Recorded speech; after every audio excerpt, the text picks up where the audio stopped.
Good evening. I'm making this video from Santa Ponsa, Mallorca in May 2024. Today I ran into Alex from Mallorca under the sun, just outside our hotel. And she's managed to convince me to do a video and put it up with an explanation of Santa Ponsa from my point of view as a 40-something male. My wife's here as well, but she's absolutely adamant she's not appearing on camera. It's as simple as that. Now, we found Mallorca about 3 years ago through Alex's videos. Through her recommendations, we ended up in Santa Ponsa.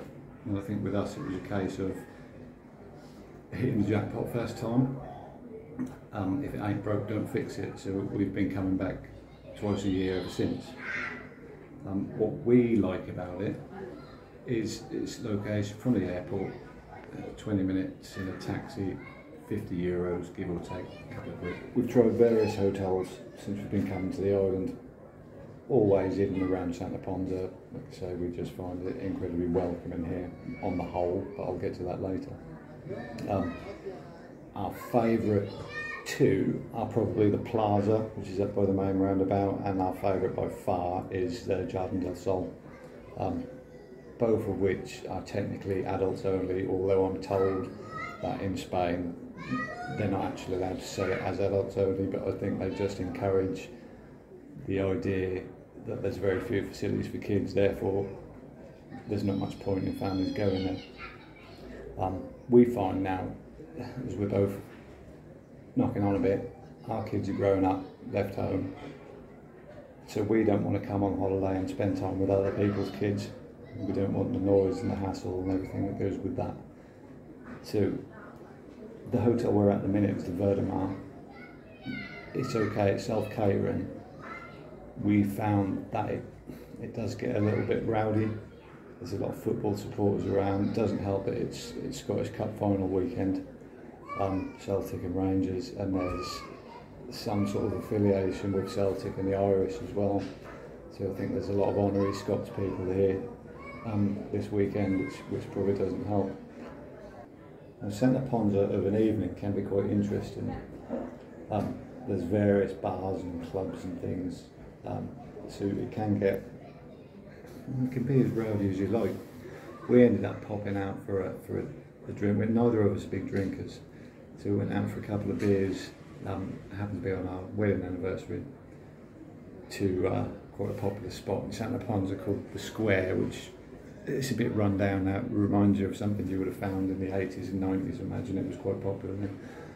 We thought we'd pop in. There's several bars there. We'll pop in each of them one at a time, which we did.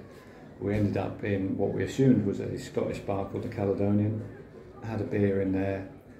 Was greeted by a little cockney, lovely bloke, entertained us, and they ended up getting karaoke out at midnight. I think it was 3 o'clock by the time we left, so we had a crack at night. We could have gone from there downtown. There's nightclubs and all sorts of stuff going on down there, and looky men selling stuff. Or you can go to the other end of that scale, and there's various bars where you can just chill out, and you don't have to get rowdy, you don't have to get silly, which is what we normally do. In fact, I think I'm filming this about 9 o'clock at night, and my wife's lying on bed. She can't keep her eyes open. I'll be about 5 minutes behind her.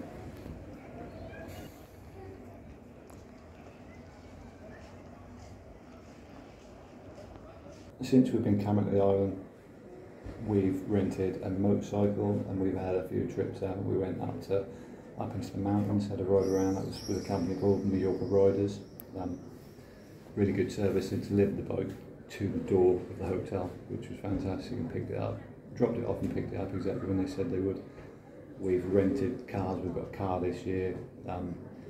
There's been a lot of videos and comments on Facebook saying that the car rental companies are all con artists, and that you've got to read the small print before you take these rental agreements on. Everything's got hidden charges. You can go with the big companies like National; they've still got hidden charges.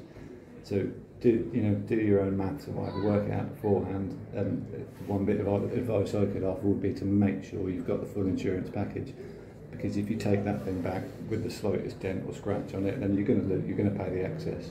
I think most companies the excess is €900. So what's that? Somewhere around 860 quid, something like that. And that can be for a epoxy little scratch on a mirror.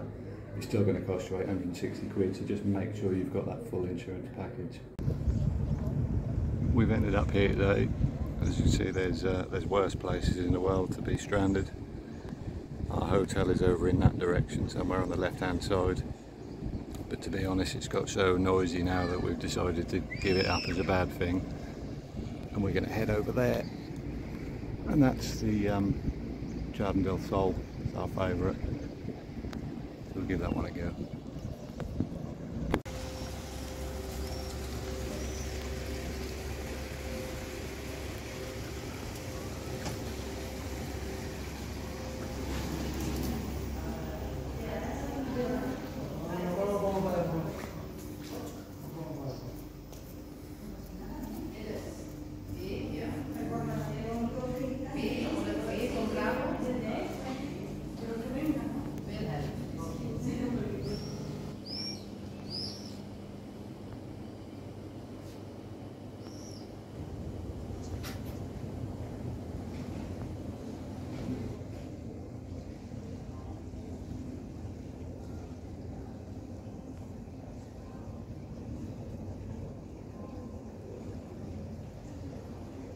I thought I'd just do a little section about frequently asked questions. We're members of several Facebook groups, particularly for Santa Ponsa and Mallorca, and you tend to get the same questions pop up over and over again. The main one being, what's the weather like? What do you think it's like? Sunny. It's always sunny. Even when it rains, it's sunny. From our experience, the rain never lasts long. Another one is, can I get toiletries? Yes, you can. There's little supermarkets absolutely everywhere. Slightly more expensive than they would be in the UK, but you really don't need to stuff them into your suitcase and bring them with you.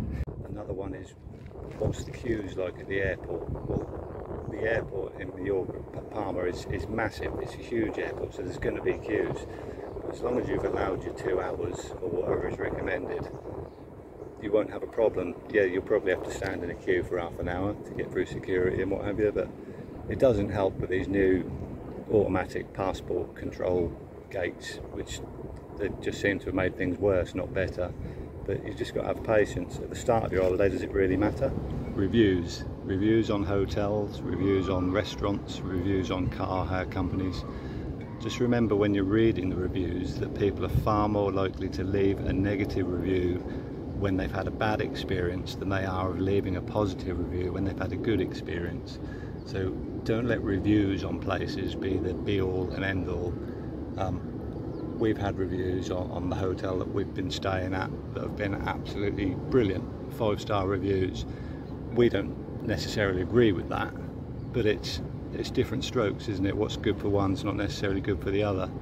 Another one is it cash only or card? What do I bring? Do I bring a Revolut card or do I bring cash? Well, we'd probably tell you to bring both. I've used my credit card to pay for meals and things when I've been prompted. We've not come across any cash only places, but I'm told there are cash only places. So we sort of budget for around €75 a day in cash. We nearly always end up taking the vast majority of that home with us, and then just use the card. Another bit of advice is to, when you've paid with a card, it'll give you the option to pay in euros or pay in pound sterling. The exchange rate is better if you pay in local currency, always, so always click on euros.